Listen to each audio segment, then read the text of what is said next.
Leo, before this week's games, you've had a couple of guys that have been on and off injury. I guess to rattle them off, Felix Sandstrom obviously last weekend, Tyson Kozak, Noah Oslin, Ethan Prowse yet to play a game this season. Do you have updates on those four? Yeah, Browsey will be in tonight. We're going to go 11-7, so he'll get in the lineup. Excited to see him. He's had a really good week of practice, so especially with the not playing until Saturday, it gives us the opportunity to play 11, get some guys out there more, and then 7D. And Noah's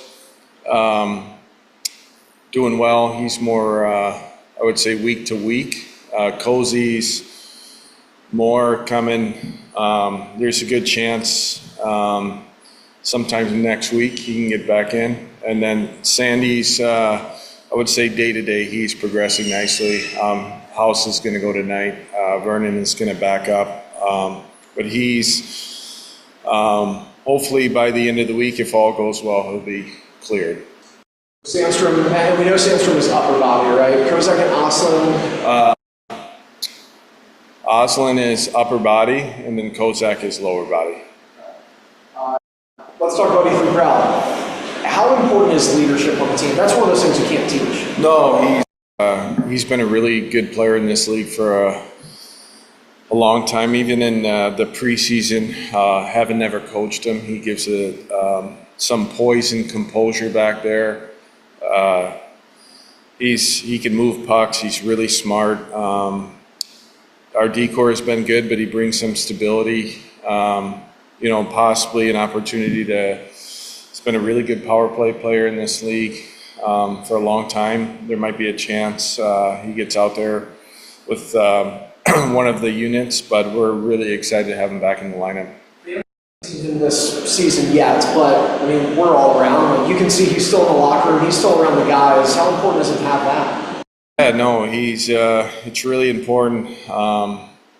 Just from my perspective, being in the AHL for a couple months, how important those older players are in their day-to-day, how they go about their business, how they practice, how they take care of their bodies. And we're lucky to have a lot of really good ones, and he's one of the guys that does it right every day, practices hard, takes care of himself. He's in really good shape. So a really good example for our young players, and we have a lot of them to see what a true pro looks like every day. Early into the season, but when you look at Laval and their record and how they've played, is this a good measuring stick? A really good opportunity for our group to see where we're at, and we should have a lot of confidence by the way we've been playing. They're a really talented group. They're really well coached. They're really organized. New coach in the NHL. They defend really well, and they have players offensively that could hurt you. It's going to be really important tonight that we're disciplined and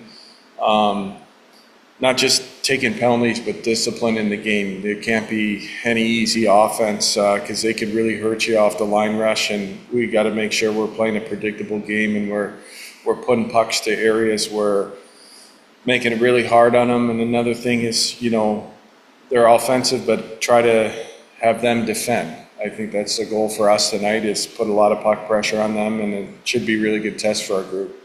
Well, and your defense has played so well this season, but just on paper, is this the most talented offensive group you think you've gone against? I would say it's definitely up there. I mean, Wilkes was a really talented group. Cleveland has some really talented players that could hurt you, but they have a lot of really good young players like us. And Barboulay is, played in the NHL. He's scored 80 points in this league. He's a really good dynamic player in this league, and they're fast. They get a really good decor, big. Their young defenseman has 10 points in 6 games. He could really hurt you if you give him time and space, but they're a really good hockey team. They're a reason why have lost, 3 games? Yeah. So it'll be a good test for our group.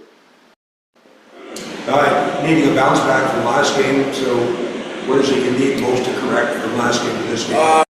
You know what? Actually, to be honest with you, I thought we actually played a really good team game. I mean, their first shot on goal was 13 minutes in the game, and we were on the wrong side of the puck. But if you look at the chances for and against, it was pretty much an even game. I don't think we felt as a staff that it was a 5-0 game at all. I would tell you if we played a bad game, but I really liked the effort. I mean, at one point, especially coming off, there's stretches during the season, my first time going through it, where there's some games that are going to be tough for your group. We get home from Cleveland late, we get in, it's no excuse, but there's going to be some games where you have to be mentally locked into the details in the game to give us a chance. And I think that's the area where we weren't locked in. If you look at the goals that he scored, we just were on the wrong side of some pucks and we weren't detailed. We probably spent more time in our own zone. For one, we weren't great on breakouts, which we've been really good, and we got a little... I've talked a lot about puck pressure. We weren't pressuring the puck how we normally do. But it's just one of those games we had where it probably looked like we didn't play well, but I actually was really happy with our effort, especially in the first period. I mean, shots were 7-2 at one point and against a really talented team. But we got to be more disciplined in some areas, especially when you're going on 3 games in 4 nights.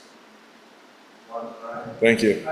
Based on what Don just said, not to downplay Wilkes-Barre-Scranton, but when you look at the schedule, I mean, is that a game where the challenge is more internal than it is the opponent? No, really good point. There are games in the course of the season where you play 72 games. We're not always going to outshoot teams by 20. It's just a reality of playing pro hockey, and it's those games where you got to manage the game to get yourself in a position where you're headed into the third period where you could find a way to win a hockey game where you might not be at your best. And that was the first time all year we were down by more than 2 goals in a game. First time all year. And so we got to do a better job of managing that and not let it get to 3-0 we got to make a play to get it to 2-1.